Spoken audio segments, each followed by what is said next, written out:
Hour channel smart Sony Siva. ఈరోజు మన వీడియోలో మటన్ సూప్ అనమాట. ఇప్పుడు వెదర్ చాలా కూల్గా ఉంది కదా, వర్షాలు పడుతున్నాయి కదా. సో ఇలా వేడివేడిగా మటన్ సూప్ చేసుకొని తాగితే థ్రోట్ ఇన్ఫెక్షన్స్ తగ్గుతాయి, అలాగే గొంతు కూడా చాలా రిలీఫ్గా ఉంటుంది. సో ఎలా చేసుకోవాలో చూసిద్దాం రండి. ముందుగా కుక్కర్ తీసుకొని మటన్ వేసుకోవాలి. బాగా క్లీన్ చేసేసుకొని ఇలా చిన్న చిన్న ముక్కలుగా కట్ చేసేసుకొని వేసుకోవాలి. దాంట్లో కొంచెం కల్లుపు వేసుకొని 1/2 టీ స్పూన్ పసుపు వేసుకోవాలి. వేసుకొని టీ గ్లాస్కి కొంచెం తక్కువగా వాటర్ వేసుకోవాలి, ఫుల్గా కాకుండా. సో వేసుకొని ఒకసారి కలిపేసుకొని మూత పెట్టేసుకొని మీడియం ఫ్లేమ్లో 4 to 5 విజిల్స్ వచ్చేంత వరకు కుక్ చేసుకోవాలి. 4 to 5 విజిల్స్ వచ్చాక ఓపెన్ చేసి చూస్తే మటన్ అంతా కుక్ అయిపోయి ఉంటుందన్నమాట.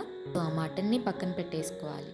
పక్కన పెట్టేసుకొని ఇప్పుడు సూప్కి ఎలా తయారు చేసుకోవాలో చూసేద్దాం. ముందుగా ఒక బౌల్ పెట్టుకొని దాంట్లో 1 టేబుల్ స్పూన్ బటర్ వేసుకోవాలి. మీ దగ్గర బటర్ కనుక లేకపోతే గీ కానీ ఆయిల్ కానీ వేసుకోవచ్చు. ఇప్పుడు సన్నగా చాప్ చేసుకున్న వెల్లుల్లి వేసుకోవాలి. అవి కొంచెం ఫ్రై చేసుకోవాలి. అవి కొంచెం ఫ్రై అయ్యాక ఇప్పుడు సన్నగా కట్ చేసుకున్న ఉల్లిపాయ ముక్కల్ని వేసుకోవాలి. వేసుకొని అవి కూడా గోల్డెన్ బ్రౌన్ కలర్ వచ్చేంత వరకు ఫ్రై చేసుకోవాలి మీడియం ఫ్లేమ్లో. సో ఇవి మాత్రం మాడకుండా చూసుకోండి, మాడితే టేస్ట్ మారిపోతుంది. ఇప్పుడు సన్నగా కట్ చేసుకున్న క్యారెట్ ముక్కల్ని కూడా వేసుకొని బాగా ఫ్రై చేసేసుకోవాలి. ఇవన్నీ బాగా ఫ్రై అయ్యి సాఫ్ట్ అవ్వాలన్నమాట. సో సాఫ్ట్ అయినాక మనం ఉడికించి పక్కన పెట్టుకున్న మటన్ని చిన్న చిన్న ముక్కలుగా కట్ చేసుకొని ఆ మటన్ పీసెస్ని దీంట్లో వేసుకోవాలి. మీకు ఎంత వీలైతే అంత సన్నగా కట్ చేసుకోండి. ఇవి కూడా కొంచెం ఫ్రై అయిపోయినాక, మటన్ కూడా ఫ్రై అయినాక బటర్లో ఇప్పుడు మీకు సూప్ ఎంతైతే చేసుకోవాలనుకుంటున్నారో దానికి తగినట్టు వాటర్ వేసుకోండి. నేనైతే 2 గ్లాసెస్ ఆఫ్ వాటర్ వేసాను. ఇందులో మీరు మటన్ ఉడికిచ్చిన వాటర్ కూడా వేసుకోవచ్చు. సో ఇప్పుడు కొత్తిమీర కాడల్ని వేసుకోవాలి. మీకు ఇష్టం ఉంటే కొత్తిమీర కాడల్ని వేసుకోండి, లేదా స్కిప్ చేసుకోండి. వేస్తే టేస్ట్ బాగుంటుంది. ఇప్పుడు టేస్ట్కి తగినంత సాల్ట్ వేసుకోవాలి. నేనైతే 1/2 స్పూన్ వేసాను, ఎందుకంటే మటన్ కుక్ చేసేటప్పుడు వేసాం కదా. సో అందుకే ఒకసారి కలిపేసుకొని మూత పెట్టుకొని 2 to 3 మినిట్స్ బాయిల్ అవనివ్వాలి. బాయిల్ అయినాక ఒకసారి కలిపేసుకోవాలి. ఇప్పుడు ఇందులోకి ఒక 1 స్పూన్ మిరియాల పొడి వేసుకోవాలి.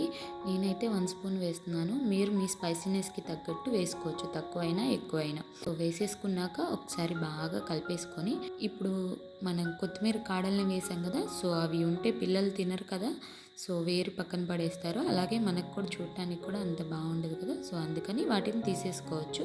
మీకు ఇష్టమైతే ఉంచుకోవచ్చు. నేనైతే తీసేస్తున్నాను. సో నేను వీడియోలో చూపించిన విధంగా అయినా తీసుకోవచ్చు, లేదా చిల్లులు గంటతో అయినా తీసేసేయచ్చు. ఇప్పుడు ఒక 1/2 మినిట్ మరగనిచ్చాక కార్న్ఫ్లోర్ని 1 స్పూన్ వేసుకొని వాటర్ వేసుకొని బాగా పల్చగా కలిపేసుకోవాలి. నేను వీడియోలో చూస్తున్నాను కదా, అలా కలిపేసుకున్నాక ఆ వాటర్ని తీసుకెళ్ళి సూప్లో వేసుకోవాలి. మీకు కార్న్ఫ్లోర్ వాటర్ వేయడం ఇష్టం లేకపోతే స్కిప్ చేసేయచ్చు. వేస్తే కొంచెం థిక్నెస్ వస్తుంది అనమాట సూప్కి.